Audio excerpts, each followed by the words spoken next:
चलिए, तो आज की क्लास में हम लोग क्या पढ़ेंगे। तो सबसे पहले बात करते हैं कि पिछले वीडियो में हम लोग क्या क्या पढ़ लिए थे, इसकी चर्चा पहले कर लेते हैं। इसके बाद हम लोग आज की क्लास में क्या पढ़ेंगे इसका आपके सामने चर्चा होगा। तो सबसे पहले पिछले वीडियो में अभी तक के जितना भी आपका एटम्स एंड मॉलिक्यूल का जितना भी वीडियो आपके पास है, उस वीडियो में हम लोग क्या क्या पढ़े हैं।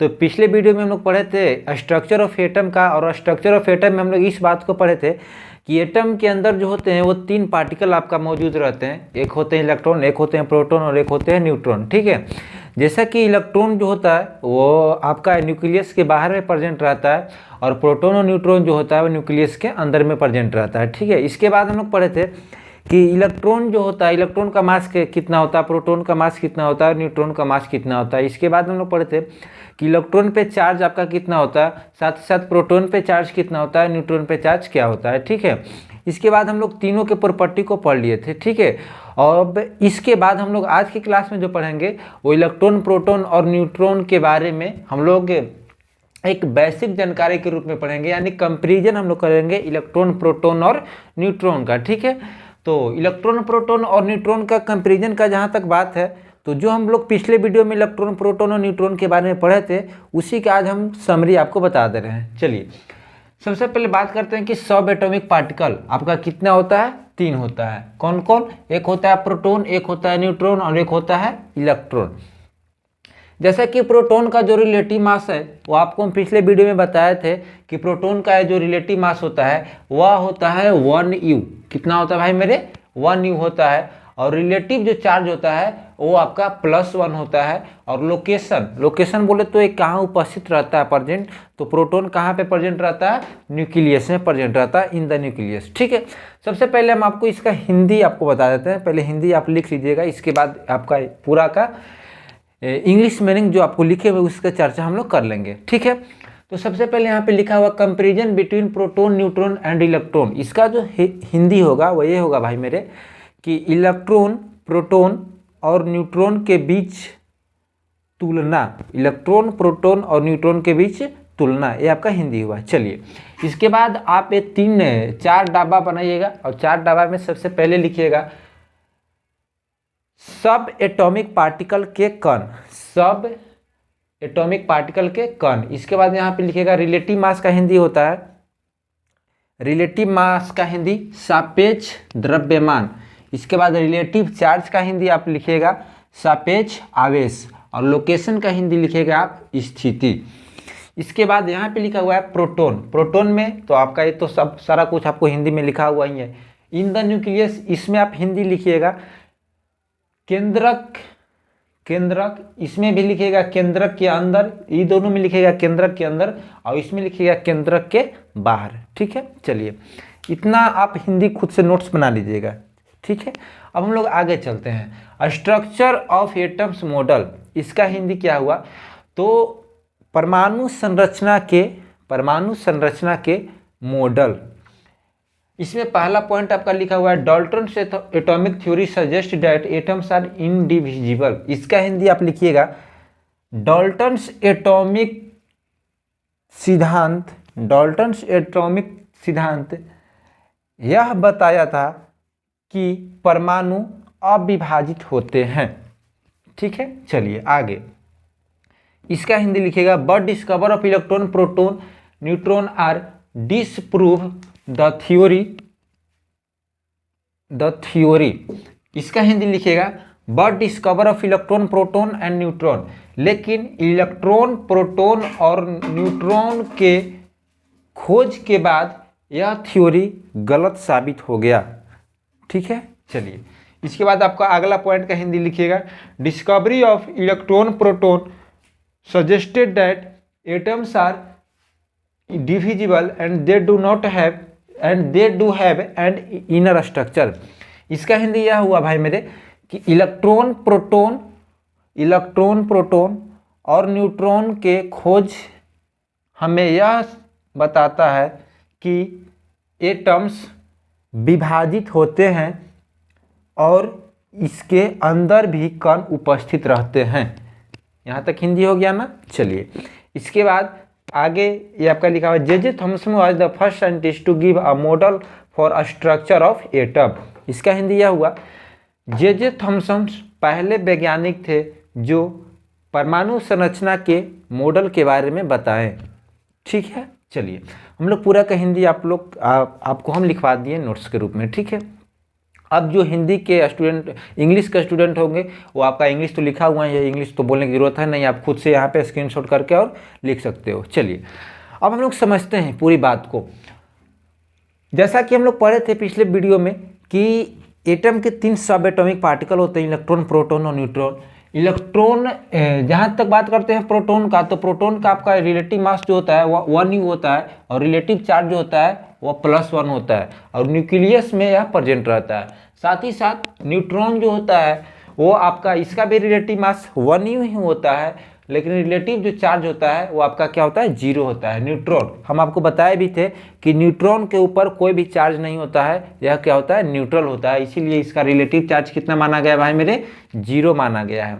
इसके बाद न्यूट्रॉन भी प्रेजेंट रहता है, वो कहाँ पे प्रेजेंट रहता है, न्यूक्लियस के अंदर में प्रेजेंट रहता है। और इलेक्ट्रॉन का जहाँ तक बात करते हैं तो इलेक्ट्रॉन का जो रिलेटिव मास माना गया है वह 1/180 U, यानी इलेक्ट्रॉन का जो रिलेटिव मास है वो प्रोटॉन के कितना गुना है, तो 1/1840 गुना है। ठीक है, आपको हम बताए भी थे कि इलेक्ट्रॉन का जो मास होता है वो बहुत कम होता है, जिसके कारण हम लोग एटॉमिक मास जब गणना करते हैं, कैलकुलेट करते हैं, तब उस टाइम हम लोग इलेक्ट्रॉन का मास नेगलेक्ट करके चलते हैं, क्योंकि इलेक्ट्रॉन का मास बहुत नेग्लिजिबल होता है, ना के बराबर होता है। जैसा कि आपको हम बताए भी थे 1.6 × 10⁻18 ग्राम होता है आपका। ठीक है, चलिए, और इसका रिलेटिव चार्ज आपका कितना होता है, -1 होता है, और यह प्रेजेंट कहाँ पे रहता है, आउटसाइड द न्यूक्लियस। ठीक है, चलिए आपको इतना याद रखना है, कभी कभी ये आपका आता है कि 1/180 आपका किसका रिलेटिव मास होता है, तो किसका होता है, इलेक्ट्रॉन का होता है। ठीक है, अब हम लोग आगे पढ़ते हैं। स्ट्रक्चर ऑफ एटम सब मॉडल, आज की जो पूरी तरह से वीडियो आपका रहेगा वो स्ट्रक्चर ऑफ एटम के मॉडल पे रहेगा। जैसा कि डाल्टन्स ने यह बात बताया था कि एटम के जो पार्टिकल होते हैं, मैटर के जो पार्टिकल होते हैं वो इनडिविजिबल होते हैं। ठीक है, यानी डाल्टन्स एटॉमिक थ्योरी हमारा यही बात बताया था। जैसा कि सर्वप्रथम जो मैटर के पार्टिकल में बताए थे वो हमारे प्राचीन रूप से भी धारणा था और आधुनिक रूप से भी धारणा था। तो प्राचीन रूप से धारणा तो सबसे पहले हमारे ऋषि मुनि बताकर चले गए थे, लेकिन आधुनिक रूप से धारणा जो यह था और उसको बताया कौन था सर्वप्रथम, तो उसको बताए थे आपके डाल्टन्स साहब। और डाल्टन्स ने यही बात बताया था मैटर के पार्टिकल को लेकर कि मैटर के जो पार्टिकल होते हैं वो इनडिविजिबल होते हैं। ठीक है, और वही इंडिविजुअल पार्टिकल को हम लोग क्या बोलते हैं, एटम बोलते हैं। यानी मैटर के पार्टिकल, मैटर के कण आपका अविभाजित होते हैं, जिसे हम लोग विभाजित नहीं कर सकते हैं, और वही अविभाजित कण को हम लोग परमाणु बोलते हैं। ये बात डाल्टन्स बोलकर चले गए थे। ठीक है, तब क्या हुआ कि धीरे धीरे इस बात के ऊपर मतलब पूरी तरह से एक्सप्लेन हुआ, और एक्सप्लेन करने के दौरान यह बात आया कि जब इलेक्ट्रॉन, प्रोटॉन और न्यूट्रॉन का डिस्कवर हुआ आपका, ठीक है, तो यह पता चला कि अगर किसी भी एटम के अंदर इलेक्ट्रॉन, प्रोटॉन और न्यूट्रॉन अगर हैं तो वाजिब बात है कि उस परमाणु को, उस एटम को हम लोग विभाजित कर सकते हैं। लेकिन डाल्टन्स ने तो ये बात बताया था कि एटम को हम लोग विभाजित नहीं कर सकते हैं। तो इसीलिए यानी आपका लिखा हुआ है कि Dalton's atomic theory suggest that atoms are indivisible. Dalton's ने यह बात बताया था, या डाल्टन्स का एटॉमिक थ्योरी यह बात बताता है कि एटम्स जो होते हैं वह इनडिविजिबल होते हैं, अविभाजित होते हैं, उनको हम लोग विभाजित नहीं कर सकते हैं। ठीक है, but discover of electron, proton और न्यूट्रॉन, लेकिन जब इलेक्ट्रॉन, प्रोटॉन और न्यूट्रॉन का डिस्कवर आपका हो गया, ठीक है, किसका डिस्कवरी हो गया, इलेक्ट्रॉन, प्रोटॉन और न्यूट्रॉन का। जैसा कि आपको हम बताया भी थे कि इलेक्ट्रॉन का डिस्कवर कैसे हुआ था, प्रोटॉन का कैसे डिस्कवरी किया गया था, न्यूट्रॉन का कैसे डिस्कवरी किया था, कौन किया था इलेक्ट्रॉन का, कौन किया था प्रोटॉन का डिस्कवर। तो आपको याद करने का तरीका भी बताया था। इलेक्ट्रॉन का खोज किसने किया था, तो इलेक्ट्रॉन का खोज थॉमसन ने किया था, प्रोटॉन का खोज रदरफोर्ड, और न्यूट्रॉन का खोज किसने किया था, चैडविक ने किया था। ठीक है, तो जब आपका इलेक्ट्रॉन, प्रोटॉन और न्यूट्रॉन का डिस्कवर हो गया, आर डिसअप्रूव द थ्योरी, तब यह थ्योरी क्या आपका माना गया, गलत माना गया, मतलब डिसअप्रूव माना गया। ठीक है, यह थ्योरी जो था वह क्या हो गया, गलत साबित हो गया आपका। ठीक है, किसका थ्योरी गलत साबित हो गया भाई मेरे? तो डाल्टन्स ना, क्योंकि डाल्टन्स ने यह बात बताया था कि एटम को हम लोग विभाजित नहीं कर सकते हैं। तो अगर विभाजित नहीं कर सकते थे तो आखिर इलेक्ट्रॉन प्रोटॉन न्यूट्रॉन आया कहाँ से? अब जब इलेक्ट्रॉन प्रोटॉन आया है तो वाजिब बात है कि एटम्स के ही अंदर उपस्थित है। जब एटम्स के अंदर उपस्थित है तो एटम्स को हम लोग क्या कर सकते हैं? विभाजित कर सकते हैं। ठीक है, तो खैर ये डाल्टन्स का बहुत सारा एटॉमिक थ्योरी का बहुत सारा दोष भी था, जो हम लोग दोष को पिछले वीडियो में पढ़ भी लिए थे। और उसी दोष में से एक दोष ये भी था कि डाल्टन्स ने यह बात बताया था कि हम लोग एटम को विभाजित नहीं कर सकते हैं, लेकिन बाद में यह क्या हो गया? विभाजित हो गया, जिसके कारण इनका थ्योरी जो था वह क्या हो गया? डिसअप्रूव हो गया। ठीक है, चलिए आगे चलते हैं। Divisible and they to have inner structure. और इलेक्ट्रॉन प्रोटॉन और न्यूट्रॉन के डिस्कवरी जब हो गया तो आपका यह क्या हो गया? गलत साबित हो गया, क्योंकि एटम्स के अंदर भी क्या उपस्थित रहते हैं? इनर स्ट्रक्चर में 3 आपका पार्टिकल प्रेजेंट रहते हैं। वही 3 पार्टिकल को हम लोग क्या बोलते हैं? सब एटॉमिक पार्टिकल बोलते हैं। ठीक है, आगे J Thomson was the first scientist to give a model for structure of atom.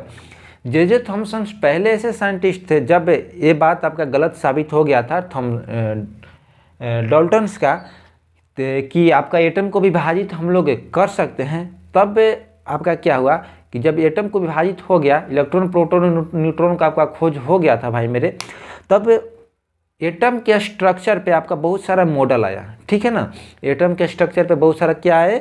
Model आए। और एटम के स्ट्रक्चर पे बहुत सारे मॉडल आने का मतलब क्या हुआ कि आखिर एटम के अंदर वाजिब बात है कि 3 पार्टिकल होते हैं, सही बात है, लेकिन आखिर एटम का कैसा साइज होता है, किस तरह से इलेक्ट्रॉन प्रोटॉन और न्यूट्रॉन एटम के अंदर प्रेजेंट रहते हैं। ठीक है ना, इसी बात को बतलाने के लिए आपका क्या हुआ कि एटम के आपका क्या हुआ? स्ट्रक्चर ऑफ एटम के आपका क्या हुआ? मॉडल आया। ठीक है, कि आखिर कोई बहुत सारे साइंटिस्ट खोज किए इलेक्ट्रॉन का, प्रोटॉन का, न्यूट्रॉन का। तो जब इलेक्ट्रॉन प्रोटॉन का आखिर डिस्कवरी हुआ तो आखिर इलेक्ट्रॉन कैसे प्रेजेंट रहते हैं किसी भी एटम के अंदर, प्रोटॉन कैसे प्रेजेंट रहते हैं और न्यूट्रॉन कैसे प्रेजेंट रहते हैं, इसी बात को लेकर आपका क्या आया? मॉडल आया स्ट्रक्चर ऑफ एटम को। और सर्वप्रथम जो स्ट्रक्चर ऑफ एटम पे जो आपका मॉडल लाने वाले जो पहले साइंटिस्ट थे वो कौन थे? तो आपका जे थॉमसन थे। ठीक है, यानी जे थॉमसन सबसे पहले स्ट्रक्चर ऑफ एटम के मॉडल को लाने वाले पहले वैज्ञानिक आपके बन चुके थे। ठीक है, अब हम लोग समझते हैं कि जब पहले साइंटिस्ट आपका जे थॉमसन थे, जो आपका सर्वप्रथम मॉडल को बताए थे, स्ट्रक्चर ऑफ एटम के मॉडल को बताए थे, तो आखिर क्या था जे थॉमसन का मॉडल का एटम? ठीक है, इसकी बात हम लोग कर लेते हैं। तो सबसे पहले थॉमसन ने, आपका हेडिंग है Thompson model of atom. Thompson model of atom में क्या बात बताए थे जे थॉमसन ने?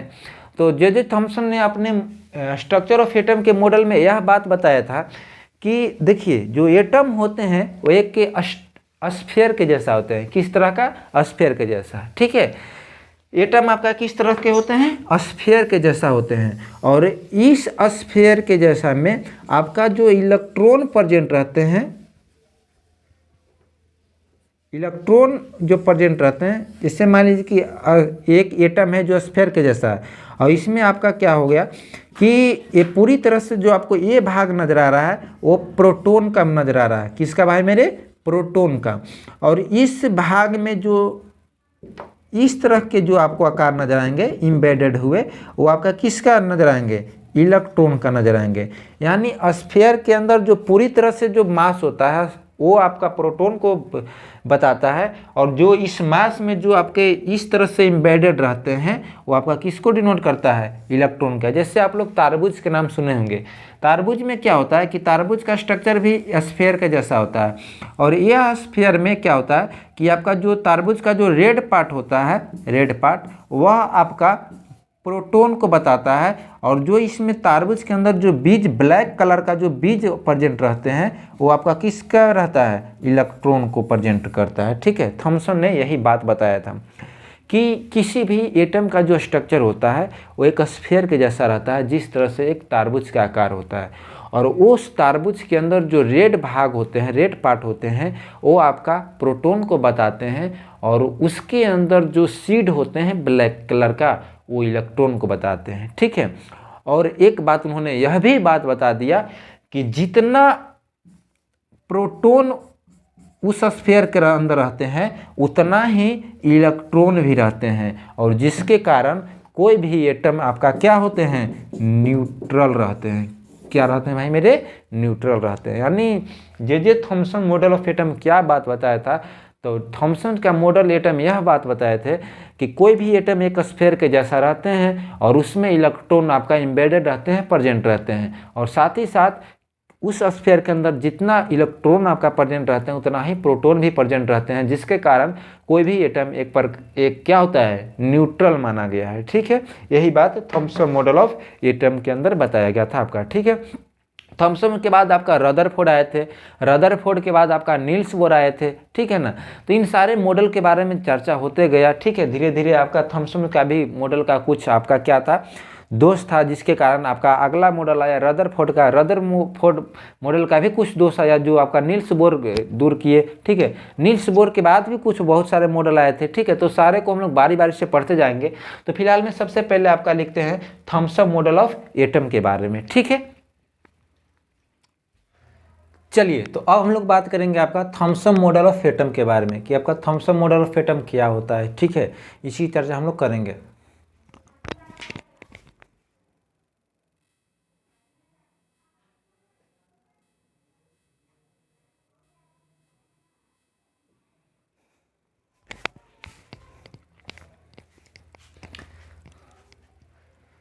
चलिए, तो अब हम लोग चर्चा करेंगे थॉमसन मॉडल ऑफ एटम के बारे में। ठीक है, अभी जस्ट हम आपको बताएं कि थॉमसन मॉडल ऑफ एटम क्या होता है। ठीक है, तो थॉमसन मॉडल ऑफ एटम के बारे में जैसा कि हम आपको बता दिए कि थॉमसन मॉडल ऑफ एटम क्या होता है, अभी आपको हम लिखवा देते हैं थॉमसन मॉडल ऑफ एटम के बारे में। ठीक है, आपको सारा कुछ याद कर लेना है, ऐसा नहीं कि मतलब हम यहाँ पे लिखवाते जा रहे हैं और आपको कॉपी पे नोट्स बनाना नहीं है। ठीक है, आप सिर्फ वीडियो देखते रहिएगा। वीडियो देखने से कभी भी आप सक्सेस नहीं कर पाइएगा भाई मेरे, जब तक आप कॉपी पे लिखिएगा नहीं तब तक। ठीक है, क्योंकि कहा जाता है ना कि लोग भूल जाते हैं, ऐसा बोला जाता है कि लोग जब इंसान को भूल जाते हैं तो सिलेबस तो दूर की बात है। ठीक है, चलता फिरता इंसान को लोग भूल जाते हैं भाई मेरे, तो ये सिलेबस तो दूर की बात है। ठीक है, केमिस्ट्री फिजिक्स से तो दूर की बात है। ठीक है, और भूले क्यों, क्योंकि दूरिया बढ़ी, और अगर दूरिया किसी भी चीज़ से बढ़ेगा, चाहे वो किताब हो चाहे तो दूसरा, आप समझ में करते हैं, भूलना तय है। ठीक है, तो खैर हमको दूरी बढ़ाना नहीं है, बस पढ़ते रहना आगे। ठीक है, तो Thompson model of atom, an atom consist of a sphere of positive charge with negatively charge electron embedded in it. देखिए, इसका हिंदी यह हुआ, आप लिखिएगा फर्स्ट में, एक परमाणु